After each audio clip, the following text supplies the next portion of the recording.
Oi, gente, tudo bem? Voltamos, né? Quem acompanha aqui o canal viu que eu dei uma sumidinha, paramos com os nossos estudos por um tempo. E a vida de evangelho é assim, às vezes a gente entra num deserto e precisamos ter força para continuar e para voltar, não é mesmo? Espero que vocês continuem aqui. Para quem está aqui, muito obrigada pela paciência, por continuar aqui comigo, por não desistir, não é mesmo? E bora lá voltar. Então vamos seguindo, né? O Evangelho de Mateus, capítulo 6 do Evangelho de São Mateus. Então bora juntinhos coladinhos. Pegue aí seu caderno, sua régua, suas canetas e bora começar. Vinde, Espírito Santo, enchei os corações dos vossos fiéis e acendei neles o fogo do vosso amor. Enviai o vosso Espírito e tudo será criado, e renovareis a face da terra. Oremos. Ó Deus, que instruíste os corações dos vossos fiéis com a luz do Espírito Santo, fazei que apreciemos retamente todas as coisas segundo o mesmo Espírito e gozemos sempre de sua consolação. Por Cristo, Senhor nosso. Amém. Então vamos começar e voltar à nossa leitura, né?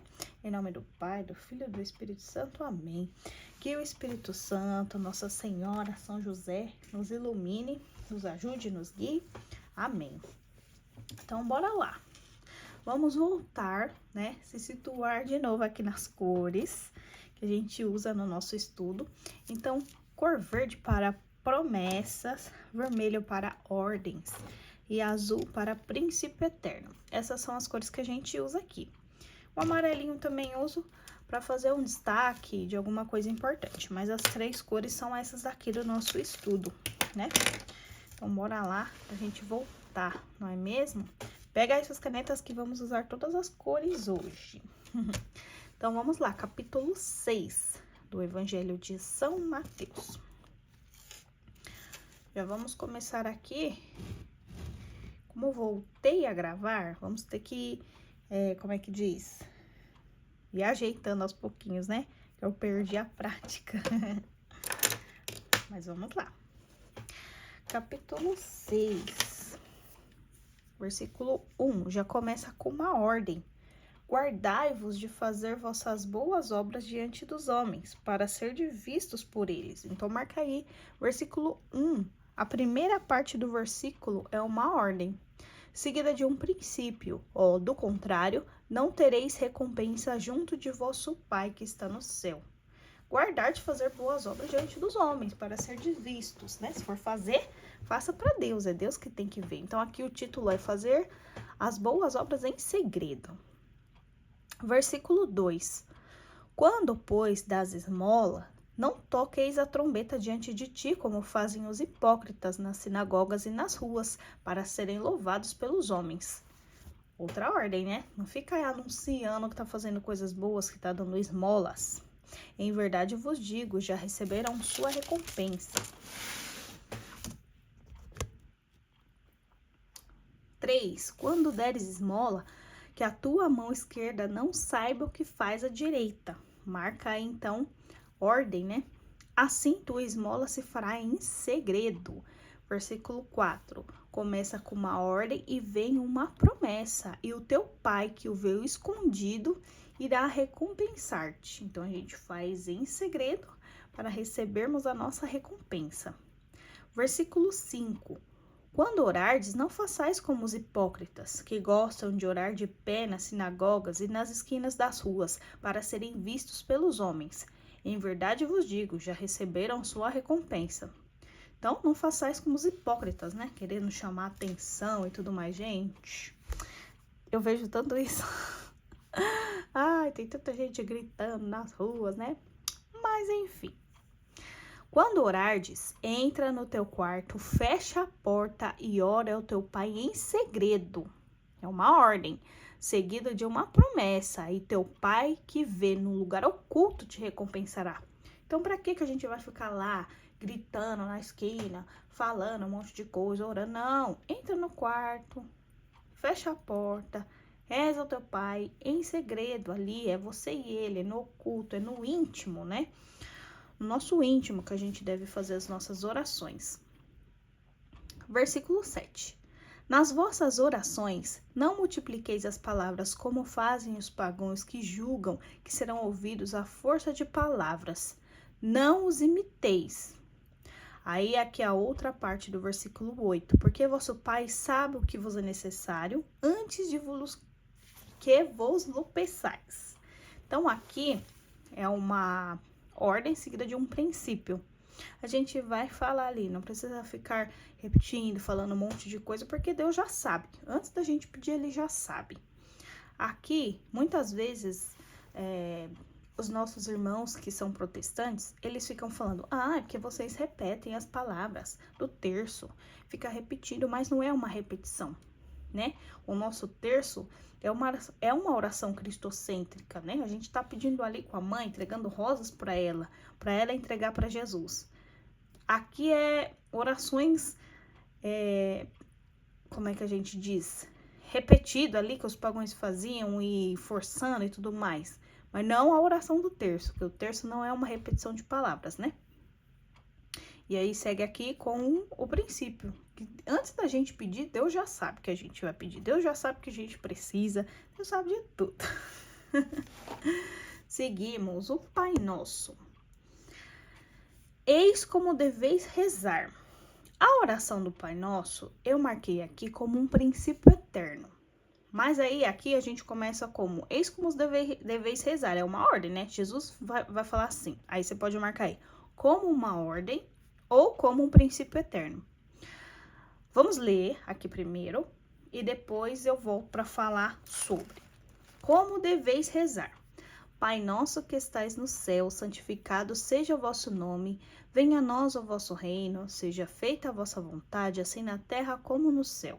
O pão nosso de cada dia nos dai hoje. Perdoai as nossas ofensas, assim como nós perdoamos aos que nos ofenderam. E não vos deixeis cair em tentação, mas livrai-nos do mal. Porque se perdoardes os homens as suas ofensas, vosso Pai Celeste também vos perdoará. Mas se não perdoardes os homens, tampouco vosso Pai vos perdoará. A oração do Pai Nosso a gente pode marcar como uma ordem, porque Jesus disse, é assim que deveis rezar. Mas se a gente parar para pensar, ela é muito mais do que uma ordem, do que uma promessa, né? Ele representa aqui um princípio eterno, porque refletem verdades espirituais permanentes, como a santidade de Deus, a vinda do reino, o perdão, a dependência diária do sustento divino. Então, são valores que transcendem o tempo, né? E são aplicados em todas as gerações. É assim que a gente deve rezar. É o nosso modelo de oração. E por que não é uma promessa? Embora aqui a gente peça ali o pão de cada dia, né? Nos dai hoje e tudo mais. Mas cada item não será concedido automaticamente, assim, não é? E também não é uma ordem, porque Jesus não impõe só essa forma de rezar.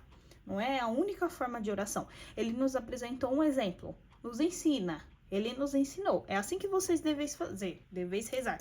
Mas ele não diz que é só assim. Então não pode ser uma ordem considerada que é só assim que você vai rezar. Mas é um modelo, é um exemplo, aqui é um princípio, né? Então, verdades, que no céu funciona assim. Eu marquei como um princípio, mas aí você pode marcar como um princípio ou como uma ordem. Mas o versículo aqui, 14 e 15, são um princípio eterno, né? Continuando, versículo 16. Ordens, né? Quando jejuardes, não tomeis um ar triste como os hipócritas que mostram um semblante abatido para manifestar aos homens que estão jejuando. Em verdade vos digo, já receberam sua recompensa. Quando jejuares, perfuma tua cabeça e lava teu rosto. Versículo 18, a promessa. Assim, não parecerá aos homens que jejuas, mas somente o teu Pai que está presente ao oculto. E teu Pai que vê num lugar oculto te recompensará. Então, às vezes a gente, sexta-feira, por exemplo, tem que fazer abstinência, tem que fazer o jejum e tudo mais, aí já começa o dia com aquela cara emburrada. E, eu tenho que fazer isso. Não, gente, a gente faz isso por amor a Deus. Não é pra ficar com cara emburrada, porque senão não vale de nada. Você tá aí jejuando, fazendo abstinência, mas tá com cara feia? e não tá tratando o seu irmãozinho bem ali, tá respondendo ríspido, tá respondendo com raiva, melhor tu comer tua carne e comer de boa do que ficar com cara feia, né? Então não faça isso. Quando jejuardes, ninguém precisa saber que você tá com fome, que você tá jejuando. Fica com um sorriso no rosto e bola pra frente, né? Que Deus que tá vendo. Só ele que precisa saber. Versículo 19. Não juntei para vós tesouros na terra, onde a ferrugem e as traças corroem, onde os ladrões furtam e roubam. Ajuntai para vós tesouros no céu, onde não os consomem nem as traças nem a ferrugem, e os ladrões não furtam nem roubam. Então, ajuntei coisa aqui na terra, né? Ajuntei lá para o céu. Versículo 21. Porque onde está o teu tesouro, lá também está o teu coração. Princípio eterno, né? O olho é a luz do corpo. Começa com um princípio e vem com uma ordem. Se teu olho é são, todo o teu corpo será iluminado. Se teu olho estiver em mau estado, todo o teu corpo estará nas trevas. Se a luz que está em ti são trevas, quão espessas deverão ser as trevas? Né? Então, se a gente está bem, tá tudo bem. Se a gente está mal, tá tudo mal. Então, é assim, né? 24, versículo 24, uma ordem. Ninguém pode servir a dois senhores, porque ou odiará a um e amará o outro, ou se dedicará a um e desprezará o outro. Não podeis servir a Deus e a riqueza. Deixa eu só tirar aqui que apertou tudo aqui, peraí. Um pouquinho pra lá. Manda aqui.